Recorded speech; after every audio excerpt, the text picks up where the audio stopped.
Assalamualaikum warahmatullahi wabarakatuh. Perkenalkan, nama saya Rahmatustari dengan NIM 2130110013. Mahasiswi IAIN Batu Sangkar, jurusan Tadris Kimia, Fakultas Tarbiyah dan Ilmu Keguruan. Pada video kali ini, saya akan menyampaikan sebuah materi, yaitu tentang ikatan kovalen. Ikatan kovalen. Ikatan kovalen terjadi antara non-logam berikatan dengan non-logam. Contoh dari ikatan kovalen ini yaitu H2O. Selanjutnya, kepolaran senyawa. Kepolaran senyawa dibagi menjadi dua, yaitu kovalen polar dan non-polar. Kovalen polar memiliki kutub positif dan negatif, sedangkan kovalen non-polar tidak memiliki kutub. Ciri-ciri kovalen polar yaitu, yang pertama, perbedaan keelektronegatifannya besar. Keelektronegatifan yaitu kemampuan dalam menarik elektron. Contoh senyawanya yaitu HCl. Yang kedua, memiliki PeB atau pasangan elektron bebas. Yang ketiga, bentuknya asimetris. Yang keempat, momen dipol tidak sama dengan 0. Ciri-ciri kovalen nonpolar yaitu, yang pertama, keelektronegatifannya sama. Contohnya yaitu H2Cl2 dan lain-lain. Yang kedua, tidak memiliki PeB atau pasangan elektron bebas. Yang ketiga, bentuknya simetris. Dan yang keempat, momen dipol sama dengan 0. Ikatan kovalen dibagi menjadi 3 bagian. Yang pertama, ikatan kovalen tunggal. Contohnya yaitu H2. Yang kedua, ikatan kovalen rangkap 2. Contohnya yaitu O2. Yang ketiga, ikatan kovalen rangkap 3. Contohnya yaitu N2. Kovalen koordinasi yaitu kovalen yang pasangan elektron ikatannya berasal dari salah satu atom. B. Struktur Lewis.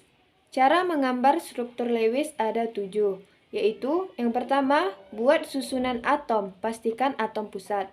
Yang kedua, hitung jumlah elektron valensi. Yang ketiga, buat satu ikatan antara atom pusat dan tetangga.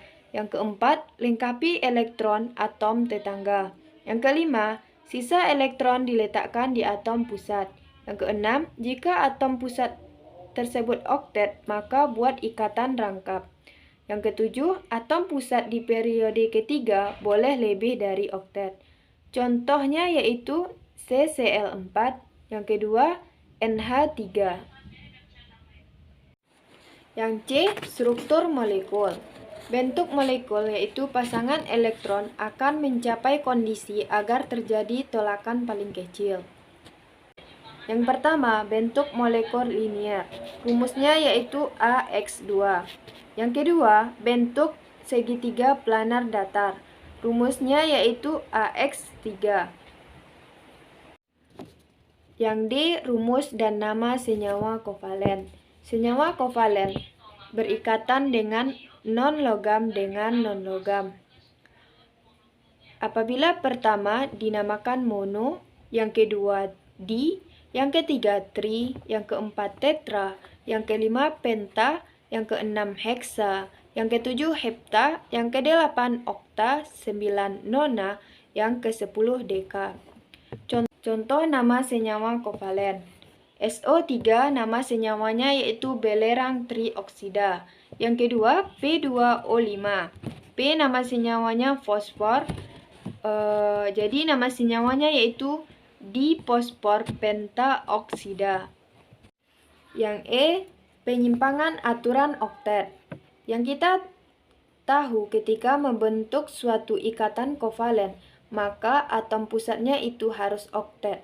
Artinya jumlah elektron setelah membentuk ikatan harus 8 elektron.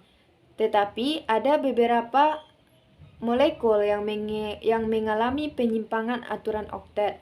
Artinya nanti ada yang kurang dari 8 elektron atau ada nanti yang lebih dari 8 elektron.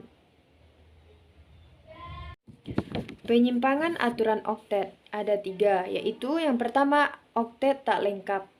Penyimpangan ini terjadi pada molekul dengan atom pusat yang dikelilingi kurang dari 8 elektron. Contohnya Bf3. Yang kedua, oktet berkembang. Penyimpangan ini terjadi pada molekul dengan atom pusat yang dikelilingi lebih dari 8 elektron. Contohnya PCl5. Jumlah elektron pada atom pusatnya yaitu 10 elektron. Yang ketiga, spesies dengan jumlah elektron ganjil. Penyimpangan ini terjadi jika jumlah total elektron dalam struktur Lewis tersebut adalah ganjil. Ciri-ciri dari spesies dengan jumlah elektron ganjil ini yaitu paling sedikit terdapat suatu elektron tidak berpasangan. Yang kedua, paling sedikit terdapat suatu atom yang tidak mempunyai konfigurasi elektron oktet. Sampai disinilah materi yang saya sampaikan tentang ikatan kovalen. Apabila ada kesalahan, saya mohon maaf. Saya akhiri dengan wassalamualaikum warahmatullahi wabarakatuh.